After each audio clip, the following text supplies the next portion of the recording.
হয়েছে, এখন ভালো না। আবার কালকের মধ্যে যে গেজেট হবে, দৌড় দেওয়া লাগবে, এখানে কাজ আছে। তারপরে কাজগুলো সেরে আপনাদের যে কমিটমেন্ট গুলো করছি এটা করা লাগবে না। আমার তো জিনিসগুলো তো ঠিক করতে হবে। আমার যে পিছিয়ে পড়ে যাই তখন তো কমিটমেন্ট দেরি হয়ে যাবে। তো যাই হোক,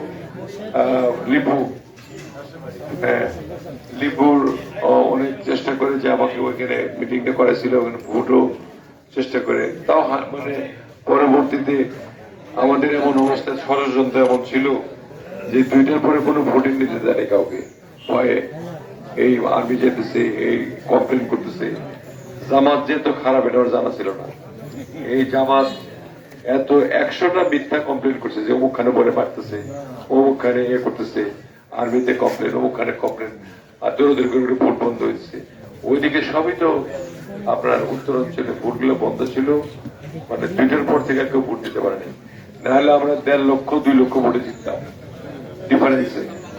এখন তো পরে 2 লাখ পাইছি, তখন পরে 3 লাখ, মানে 3 লাখ 3 লাখ ভোট পেতাম। সবাই আপনারা যেভাবে কাটছেন, যে মন ছিল। যাই হোক, ও নিয়ে গেছিল ওর এলাকার উন্নয়নের জন্য। আপনারা উন্নয়নের ধারাবাহিকতা রক্ষার জন্য আমাকে নির্বাচিত করছেন। হতে সেদিনে বলে আসছিলাম ওই ব্রিজটা, ওই ব্রিজটাও কিন্তু হয়ে গেছে, মানে এখনকার টেন্ডার হবে আর কি। হ্যাঁ, টেন্ডার হবে, আসতে হবে। এক এক করে সব কাজটা একবারে করা যাবে না, প্রেশারও দেওয়া যাবে না একবারে। আর আমার শরীরটা এত খারাপ হয়েছে এখন, আমি বুঝতে পারতেছি না। আমি কোন মধ্যে দাঁড়ায় চলতেছি আর কি।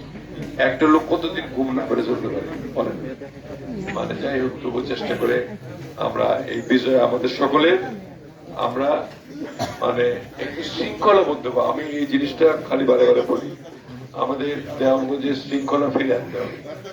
মানুষজন একদম হুড়মুড় খালি সবকিছু, সবাই কিন্তু আস্তে আস্তে করলেই হয়। এই কালচারটা ফিরে আনতে হবে। সবাই এক এক করে করলেই হয়। হুড়মুড় করে আমি আগে যাবো, আমি আগে যাবো, আমার যাওয়া লাগবে, এরকম একটা অবস্থা। এই অবস্থা থেকে আমাদের শৃঙ্খলাবদ্ধ হইতে হবে। আমার তারেক রহমান ইনশাল্লাহ প্রধানমন্ত্রী হয়েছে, আমরা 213টা আসন ইতিমধ্যে পাইছি, আরো যদি একটা পাবো। একক মেজরিটিতে বিএনপি ক্ষমতায় ইনশাল্লাহ এই 5-6 দিনের মধ্যেই সরকার গঠন করবে। তা আপনারা দোয়া করবেন বিএনপির জন্য, আমার শরীরের জন্য, আমার যে কমিটমেন্ট হয়েছিল সেই কাজগুলো যাতে আমি করতে পারি। আমি সেই সঙ্গে আমাদের যে যারা মানে আমাদের নেতা কর্মীরা যারা কাজ করছে তাদের সঙ্গে আপনারা ঐক্যবদ্ধ থাকবেন। কোন নেতা কর্মীদের সঙ্গে কোনো হিংসা করার দরকার নেই। যেটা হয়ে গেছে হয়ে গেছে। আগে শেখ হাসিনা বলে অনেক কিছু হয়েছে না, ওটা মনে করে থাকলে চলবে, ওটা গেছে গা। নতুন অধ্যায় শুরু। এখন আমাদের এই সরকার গঠন করার পর থেকে নতুন অধ্যায় আমরা শুরু করব, যে অধ্যায়ে বাংলাদেশের শান্তি শৃঙ্খলা ফিরে আসবে।